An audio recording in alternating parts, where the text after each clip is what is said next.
मालाकमण्डलूरधकरपद्मयुग्मे मध्यस्थपाणियुगले डमरूत्रिशूले यस्य स्थ ऊर्ध्वकरयो शुभशङ्खचक्रे वन्दे तमत्रिवरदं भुजषट्कयुक्तम्। तो गॉड स्पीक्स के डिस्कोर्स क्रमांक 3 में हमने जो प्रथम अध्याय है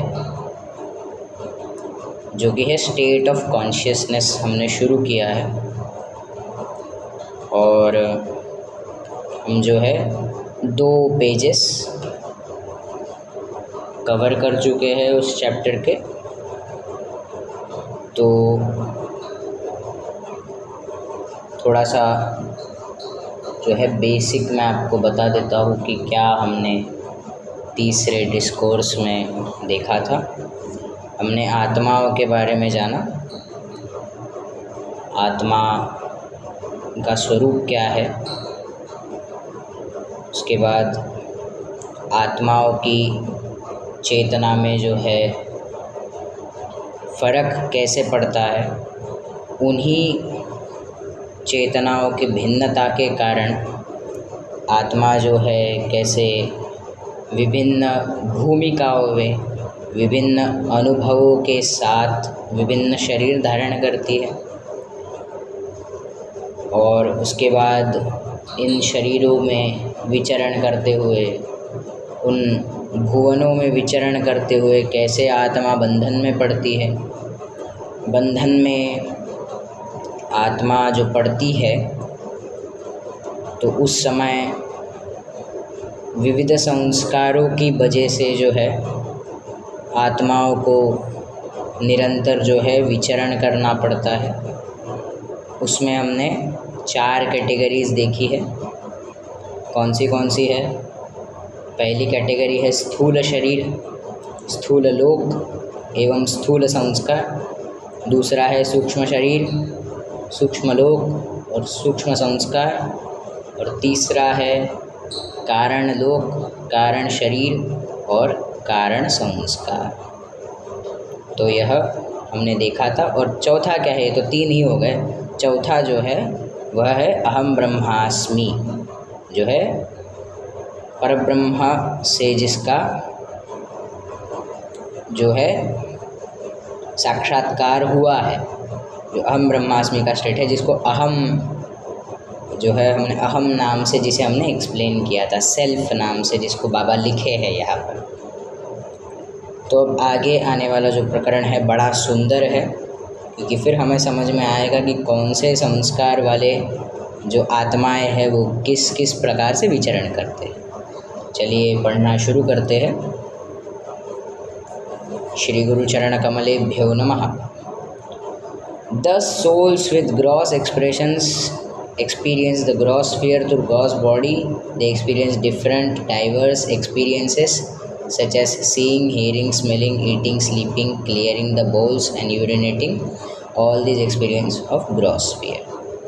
तो जिस आत्मा पर जो है स्थूल संस्कार होते हैं और वह स्थूल शरीर में रहता है और अन्न भूमिका में अवस्थित होकर जो है स्थूल लोक में उसका जो है जिस समय वो जन्म प्राप्त करता है उस समय वह आत्मा जो है कैसे कैसे अनुभव देता है। तो सीइंग यानी वो देख सकता है, यानी उसके पास जो है आँखों का, नेत्रों का जो है इंद्रिय प्रकार है। उसके बाद यहाँ लिखा है हियरिंग, यानी वो सुन सकता है। तो इसका अर्थ है उसके पास जो है कान नाम का भी इंद्रिय उसके पास विद्यमान है। स्मेलिंग यानी कि वो सूंघ सकता है, सुगंध ले सकता है, दुर्गंध ले सकता है। इसका मतलब उसके पास नाक नाम का इंद्रिय भी उस समय विद्यमान है। ईटिंग यानी कि वो खा सकता है, किसी भी चीज़ को चख सकता है। तो उसके पास जो है जिह्वा नाम का इंद्रिय भी उसके पास विद्यमान है। उसके बाद स्लीपिंग यानी कि वह आत्मा सो सकता है। अभी मुझे भी नींद आ रही है, चलो ठीक है, कोई दिक्कत नहीं। Clearing the bowls and urinating, यानी कि मूत्र क्रिया और जो है शौच क्रिया जो है वह आत्मा कर सकता है, यानी कि उसके पास जो है एक्सक्रीटरी ऑर्गन या जिसे कहते हैं एनस जो है वह इंद्रिय भी विद्यमान है। तो ये सारे जो अनुभव है ये किस प्रकार का आत्मा करता है? जिसके पास स्थूल संस्कार है। चलिए आगे देखते हैं। अब जिनके पास सूक्ष्म संस्कार है, जो लोग सूक्ष्म लोक में विचरण कर रहे हैं सूक्ष्म शरीर को धारण करके, उनके पास किस किस प्रकार के अनुभव होंगे? तो यहाँ लिखा है एक्सपीरियंसेस ऑफ सीइंग, यानी कि जो सूक्ष्म शरीर में, सूक्ष्म लोक में सूक्ष्म संस्कारों के साथ अवस्थित जो आत्माएं हैं वह देख सकती है, मतलब उनके पास जो है नेत्र इंद्रिय है, स्मेल यानी सूंघ सकती है, सुगंध ले सकती है, दुर्गंध ले सकती है, यानी नाक नाम का इंद्रिय उनके पास विद्यमान है। और उसके बाद वह सुन सकती है, यानी कि उनके पास कान नाम का इंद्रिय भी विद्यमान है। उसके बाद देखते हैं कि जो लोग कारण लोक में अवस्थित है, जिनके पास कारण शरीर है, जो मनोभूमिका पर है और जिनके पास जो है कारण संस्कार है, वो क्या कर सकते हैं? तो वो केवल और केवल देख सकते हैं। The souls in mental sphere only experience seeing and this seeing is seeing of God. मतलब क्या है? वो केवल और केवल देख सकते हैं जो व्यक्ति मनोभूमिका पर है, और वो क्या देखता है? केवल और केवल परमात्मा को देखता है, मतलब परमात्मा उसके थ्रू देखता है एवं वो भी है जो परमात्मा को देखता है। तो यह जो है मेंटल प्लेन वालों का है। उसके बाद जो आता है जिनके पास बिल्कुल भी संस्कार नहीं है, संस्कार रहित, या जिनको अहम ब्रह्मास्मि का बोध हो चुका है, ऐसे आत्मा जो है वो 3 चीज़ों का अनुभव करते हैं। अब वो परमात्मा में तो नित्य अवस्थित ही है, भले ही वो उनसे भिन्न होकर कार्य कर रहे हैं, क्योंकि अनुभव है। अगर उसके पास परमात्मा का ऐक्य नहीं है तो फिर वो अनुभव करेगा कोई ना कोई चीज़। तो क्या अनुभव करता है वो यहाँ? तो यहाँ पर लिखा है infinite power, infinite knowledge and infinite bliss. अब मेरे से ज़्यादा अच्छी तरह तो श्रोता जानते हैं कि अनंत ज्ञान, अनंत शक्ति और अनंत आनंद जो है, यह बिना संस्कारों वाला जो आत्मा है, जो जिसको हम ब्रह्मास्मि का बोध हुआ है, वो ये 3 चीज़ें अनंत ज्ञान, अनंत शक्ति, अनंत आनंद जो है परमात्मा में अवस्थित रहकर जो है अनुभव करता है। Soul that is consciousness of gross is not consciousness of subtle, is not consciousness of mental. अब यहाँ पर यह श्रृंखला दी है कि जो आत्मा जो है स्थूल लोक, शरीर और संस्कारों के अधीन होता है, वह सूक्ष्म एवं कारण लोकों में चलने वाली चीज़ों को वह ग्रहण नहीं कर सकता। उनके बारे में उसकी चेतना में जो है कोई डाटा नहीं होता है। तो जिसके पास स्थूल, अब आप गणित लगा ही सकते हैं कि जिसके पास स्थूल है उसके पास जो है सूक्ष्म और कारण नहीं है, जिसके पास सूक्ष्म है उसके पास स्थूल और कारण नहीं है, और जिसके पास कारण है उसके पास स्थूल और सूक्ष्म नहीं है, और जिसके पास ये तीनों नहीं है, जो अहम ब्रह्मास्मि में अवस्थित है, उसका क्या हुआ फिर? तो उसका यहाँ पर दिया है the soul that is consciousness of the self is not consciousness of gross body, not consciousness of subtle body, not consciousness of mental body। उसके साथ भी वही है, उसके पास तीनों नहीं है। तो जो हमने कथन अभी किया वह सत्य होता है। अच्छा, ये क्यों है? तो आगे लिखते हैं the soul that has experience of gross world does not have experience of subtle world nor the mental world, nor it does have experience of over soul. फिर से पुनरुक्ति की है उन्होंने कि मतलब जिसके पास जो है स्थूल का अनुभव है उसके पास बाकी 3 अवस्थाओं का अनुभव नहीं होगा। जिसके पास सूक्ष्म का अनुभव है उसके पास जो बाकी बचे हुए तीनों का अनुभव है नहीं होगा। जिसके पास जो है कारण शरीर का अनुभव है या फिर कारण संस्कारों का अनुभव है उसके पास बाकी बचे हुए तीन अवस्थाओं का अनुभव नहीं होगा। और जो व्यक्ति जो है जो अंत का जो सेल्फ का जो स्थिति है वो समझाना थोड़ा सा कठिन हो जाता है यहाँ पर, क्योंकि लिख तो दिया है परंतु इसके लिए कोई आधार नहीं दिया है कि वो जो बैठा है वहाँ पर अहम ब्रह्मास्मि का बोध करने वाला व्यक्ति वो कर क्यों रहा है, क्योंकि उसे कोई संज्ञा नहीं दी गई है। तो मतलब यहाँ पर जो दिया है कि मतलब the soul that is consciousness of self has experience of over soul. अच्छा, मतलब वही है कि वो जो है अस्खलित स्थिति में बैठा है, जिसको अहम ब्रह्मास्मि का बोध हो चुका है वो भले ही अनुभव प्राप्त कर रहा है परंतु वो तीनों भूमिकाओं से ऊपर है, तीनों शरीरों से ऊपर है, तीनों संस्कारों से ऊपर है। वह केवल और केवल उस समय जो है परब्रह्म की ही जो है अवस्था में वह अवस्थित है। परब्रह्म के अवस्था में बोलने से अच्छा परब्रह्म के अनुभव में वह अवस्थित है। जैसे जैसे यह चैप्टर आगे बढ़ रहा है वैसे वैसे जो भाषा जो है एवं जो क्रम है सारी चीज़ों का वह जटिल होते जा रहा है। चलिए आगे बढ़ते हैं। क्या है, but as long as soul is imprisoned either by gross, subtle or mental expressions, the soul consistently, respectively, has consciousness of gross body, subtle body and mental body. Gross, subtle experiences persistently necessary undergone. अच्छा, तो मतलब जब तक जो है इन स्थूल, सूक्ष्म और कारण संस्कार उस आत्मा पर रहेंगे तब तक वो जो है स्थूल शरीर स्थूल लोक, सूक्ष्म शरीर सूक्ष्म लोक, कारण शरीर कारण लोकों का अनुभव करता रहेगा। और यह जो है अनंत काल तक, जब तक वह संस्कार उसके अंदर रहेंगे तब तक उसका वो अनुभव जो है प्रक्रिया जो है चलता रहेगा। इसको बड़ा सुंदर तरीके से भगवान आदि शंकराचार्य मोहमुद्गर स्तोत्र में लिखे हैं कि वो बोलते हैं पुनरपि जननम पुनरपि मरणम पुनरपि जननी जठरे शयनम। क्या बोलते हैं? पुनरपि जननम मतलब फिर से जन्म, पुनरपि मरणम फिर से मरना है, पुनरपि जननी जठरे शयनम फिर से जो है माता के उदर में आके जो है शयन करना है, मतलब फिर से जो है योनि में जन्म लेना है किसी ना किसी।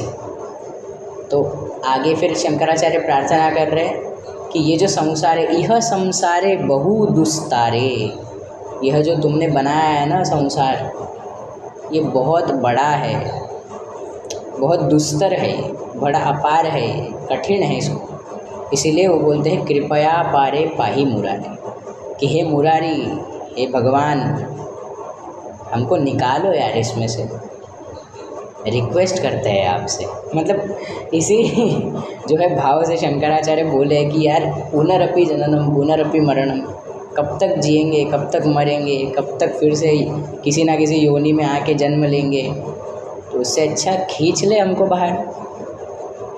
ये शंकराचार्य जो है मोहमुद्गर की इस पंक्ति में कहे हैं। मोहमुद्गर को बहुत लोग जो है वो भज गोविंदम के नाम से भी जानते हैं। तो ये भज गोविंदम जो स्तोत्र लिखे हैं मोहमुद्गर स्तोत्र, इसमें शंकराचार्य इस चीज़ का वर्णन करते हैं।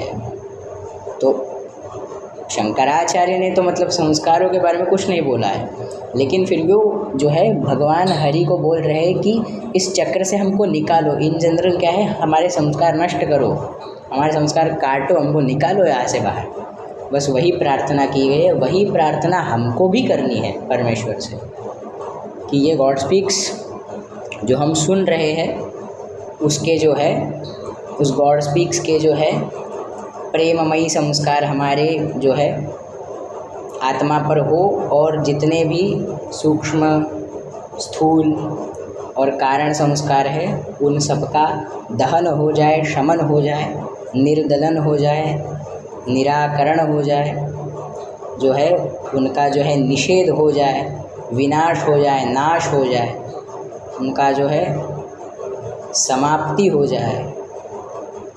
तो बस यही प्रार्थना है भगवान परमेश्वर से, भगवान पुरुषोत्तम से। ठीक है, चलिए आगे बढ़ते हैं। भाव विभोर होने में कोई फ़ायदा नहीं है, जल्द से जल्द। बहुत बड़ा पुस्तक है, अभी तो 4था पेज चल रहा है। चलिए आगे बढ़ते हैं। Similarly, as long as the consciousness of soul is imprisoned by expressions, there is no way but experience these expressions through the body. हो, मतलब जब तक जो है आत्मा पर संस्कार रहेंगे, और छोटे से छोटे भी अगर संस्कार उसके पास रहेंगे, तो उसे जो है फिर से उन संस्कारों के हिसाब से उन लोकों में उसको, उस शरीर में उसको जन्म लेके जो है फिर से उसको घूमना पड़ेगा। मतलब बहुत ही किचकट और लंबा प्रोसेस है। Similarly, as long as consciousness is imprisoned as gross, subtle and mental vanish completely, disappear, the consciousness of soul is automatically, obviously directed and focused towards itself, and this soul then necessarily has no alternative but to absorb experience of oversoul. वाह, यहाँ पर आकर जो है हमारे इस जितनी जो है पुनरपि जननम पुनरपि मरणम वाली जो है समस्या का यहाँ पे निवारण हमको यहाँ पे बाबा ने लिख के दिया है। क्या कि ये जो तीनों शरीरों के, तीनों अवस्थाओं के, तीनों लोकों के जो संस्कार है, कौन से सूक्ष्म, स्थूल और कारण, ये जो है ये जब पूर्णतः से समाप्त हो जाते हैं। अब कैसे कौन समाप्त करेगा उनको वो नहीं बताया, खाली बोले समाप्त हो जाएंगे, तब जो है जो आत्मा की चेतना है वो अपने आप जो है अंदर की तरफ मुड़ेगी, यानी कि आत्मा में वो अवस्थित होगी, और तब जाके वो जो है परब्रह्म का अनुभव करेगी। मतलब कहाँ पहुँच गए अभी हम, जो चौथी स्टेट है सेल्फ अहम ब्रह्मास्मि वाली, जहाँ पर केवल और केवल परमात्मा का अनुभव हो रहा है, यहाँ इस स्टेट में जो है वो आत्मा के अवस्थित होगा। मतलब हम क्या बनेंगे, सद्गुरु बनेंगे। वो नहीं लिखा है यहाँ पर फिर भी इच्छा तो है, मेरी तो इच्छा है हम सद्गुरु बने, उस लेवल के बने। चलिए आगे बढ़ते हैं। Now gross subtle mental bodies are nothing but shadows of souls. अच्छा, the gross subtle mental spheres are nothing but shadows of soul. क्या बात है। तो यहाँ पर क्या कहा गया है, मतलब अब तक जो हम पढ़ रहे थे वो सब कचरे में डाल देने की चीज़ है जो अभी तक पढ़े, क्योंकि यहाँ पर आगे बाबा लिख रहे हैं कि जो सूक्ष्म शरीर, स्थूल शरीर और कारण शरीर, ये जो तीन शरीर है जिससे आत्मा जो है अलग अलग प्रकार के अनुभव करता है, वह आत्मा की ही छाया है। और जिन लोकों में जो ये मतलब मनोभूमिका, अन्न भूमिका एवं प्राण भूमिका जो है, यह जिसमें जो है आत्मा विचरण कर रहा है उस समय, ये जो है परमात्मा की छाया है। अब परमात्मा की छाया को ही हम यहाँ पर माया कह के संबोधित करते हैं। चलिए आगे देखते हैं क्या लिखा है। Gross subtle mental bodies are finite, forms are changeable and destructible. तो मतलब जो तीनों शरीर है जिनकी हम तब से बात कर रहे हैं, वो जो है नाशवंत है, परिवर्तनशील एवं नाशवंत, changeable and destructible. The gross subtle and mental words are false, they are zero, imagination, vacant, dreams. मतलब वही है, जग जो है जो परमात्मा की छाया है, माया है, वह मिथ्या है। मिथ्या है मतलब वो परमात्मा से ही जन्मी है, इसीलिए वो सत्य है, परंतु वो हमारा अंतिम ध्येय ना होने के कारण वह असत्य भी है, उसी स्टेज को जो है मिथ्या कहते हैं, जो ना पूर्णतः सत्य है ना पूर्णतः असत्य है, तो वो मिथ्या है। वैकेंट ड्रीम है, ज़ीरो है, शून्य है। अब शून्य जो है रियल नंबर नहीं है, क्योंकि आप उसको काउंट नहीं कर सकते। फिर भी जब आपको 9 से आगे गिनना है, गिनती करना है, 100 तक के जाना है, तो आपको शून्य लगता ही है। वो नहीं है फिर भी उसका आवश्यकता है। वैसे ही माया है कि वो नहीं है, परंतु परमेश्वर तक जाने के लिए उसकी आवश्यकता लगती है। बस वही है जो डेडिकेशन है गॉड स्पीक्स का, जिसका सेकेंड नंबर के डिस्कोर्स में हम बात किए थे कि वहाँ ये डेडिकेशन, ये बुक किसको समर्पित की गई है? To the universe the illusion that sustains reality, यानी उस माया को, उस ब्रह्मांड को यह पुस्तक गॉड स्पीक्स जो है समर्पित है, जो ऐसी माया है जो कि सत्य का संगोपन करती है। वही चीज़ यहाँ पर लिखी है। चलिए आगे बढ़ते हैं। Therefore, when the soul within its gross subtle mental bodies experiences gross subtle mental worlds, soul actually experiences reality of shadows over soul help with his own shadows। मतलब ऐसा है कि मेरे सामने अभी बॉटल रखी है, अगर ये बॉटल को हम परब्रह्म मान लें और लाइट जल रहा है, तो इसकी परछाई जो है वह माया है। और अभी मैं अपना उंगली यहाँ पे रख रहा हूँ, तो मेरी उंगली का भी परछाई पड़ रहा है। अब अगर मैं अपना उंगली लेके जाऊँ यहाँ पे, तो मेरी जो उंगली है वह जो है बॉटल के बाजू में मैंने खड़ी की है, परंतु मेरी उंगली की परछाई जो है वो बॉटल की परछाई पे जाके गिर रही है। मेरी उंगली जो है मैंने उस परछाई पर नहीं रखी है, परंतु मेरी परछाई जो है वो बॉटल की परछाई पे जाकर जो है गिर रही है, प्रदर्शित हुई है वहाँ पर। तो वैसे ही आत्मा जो है वो परमात्मा की छाया में जो है अपने परछाई के द्वारा एंट्री करता है। मतलब परछाई के ऊपर परछाई, बड़ा मतलब हास्यास्पद कंसेप्ट है, परंतु सत्य है। चलिए आगे बढ़ते हैं। In other words, the soul with its finite destructible form experiences falsely zero imagination and vacant dream। वही है कि जो है इसी परिवर्तनशील और नाशवंत शरीर को धारण करके आत्मा जो है परमात्मा की छाया जो कि माया है उसका अनुभव करता है। चलिए आज के लिए बस इतना ही, क्योंकि आगे जाएंगे तो और जटिल हो रहा है सब कुछ। तो एक बार फिर से जो है आवश्यकता है थोड़ी आवृत्ति करेंगे, फिर उसके बाद चर्चा होगी। श्री गुरु दत्तात्रेयार्पणमस्तु।